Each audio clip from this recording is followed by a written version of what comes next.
I want to ask you a couple questions about trades and tariffs, but I do want to ask you first, you mentioned earlier about the former president, Joe Biden, diagnosed last night, and some personal family stuff for you too, your comments today. Tell me about just your response to it. And Karen and I were deeply saddened to learn of former President Biden's diagnosis.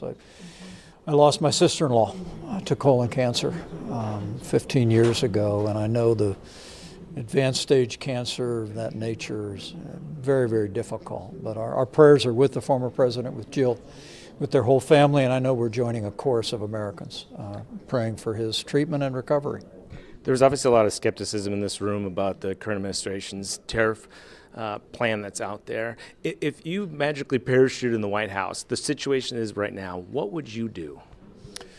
Well, having spent a lot of time in the hallways of the White House, I think that I'd wait a moment, wait for a private moment with the president and have a conversation about what we're hearing are the real world impacts that these tariffs will have on working families, on small businesses, on family farms. I mean, the reality is that ultimately American consumers will pay the price when these tariffs take effect, and it'll impact jobs and employment, as we heard today at this conference in North Carolina. But I think just helping the president understand that, however well-intentioned, that the better path for American growth is to lower taxes, roll back regulations, unleash American energy, focus on the policies that we advanced in our 4 years, and then just use tariffs and the threat of tariffs to bring countries like China and other trading partners to the table to lower barriers to expand American exports.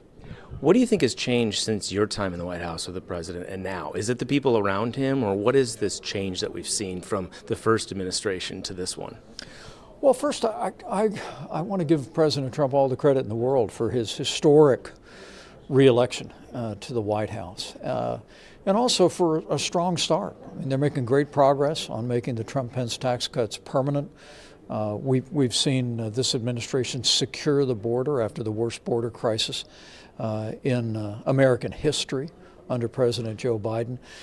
We've seen its military recruitment up in all branches. We took the fight to Houthis. I think the president's reasserted American strength at home and abroad in many ways.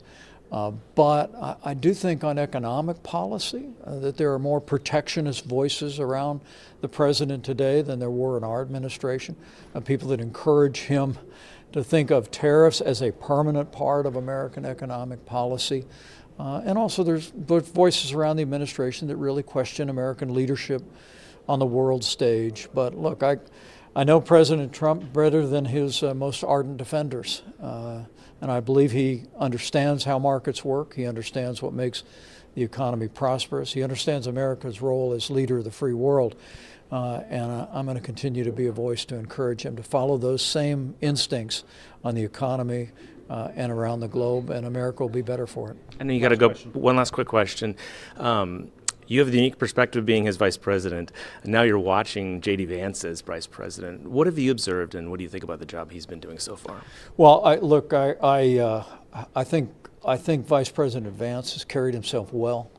We pray often for him and for his wife Usha and their young family as they serve the country. But what I learned when I was vice president was that it's ultimately the president's administration. And my hope is that in those quiet moments that Senator Vance is able to bring a perspective to the president and continue to support the president in the administration he was elected to advance. But for my part, I do hope that whether it be the vice president or others, that they would look at that successful record in our 4 years of peace around the world, growing economy at home, and continue and double down on the policies that made America strong and prosperous and secure in those years. Thank you for your time, sir. It's good to see you. You bet, Tim. Thank you. Thank you for watching our YouTube channel. Let Spectrum News be your resource for balanced, in-depth political coverage, and click the subscribe button right here. You can also download our app or watch us on TV to learn more about the candidates, where they stand on the issues, and more. We'll see you then.